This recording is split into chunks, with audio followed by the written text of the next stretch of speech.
কি এটা?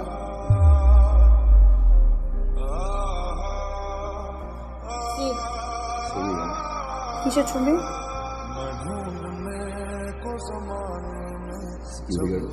Security guard. তুমি সিকিউরিটি গার্ডে জব করো? তুমি আমাকে কি বলছো এতদিন? মিথ্যা কথা বলছো তুমি আমার সাথে? তোমার সাথে আমি এই জন্য রিলেশন করছিলাম?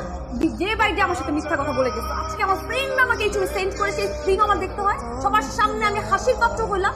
তিন্নি, তুমি আমার সাথে ডে বাই ডে মিথ্যা কথা বলে গেছো। প্রতারক, আমি তোমার চেহারা নেক্সট টাইম আর দেখতে চাই না। সরি, আমার আসলে ওইভাবে ব্রেকআপ করাটা উচিত হয়নি। এখন এই বিয়েতে আমার কোনো আপত্তি নেই। আমার তো আপত্তি আছে। মানে মানে যাকে আমি ভালোবাসছি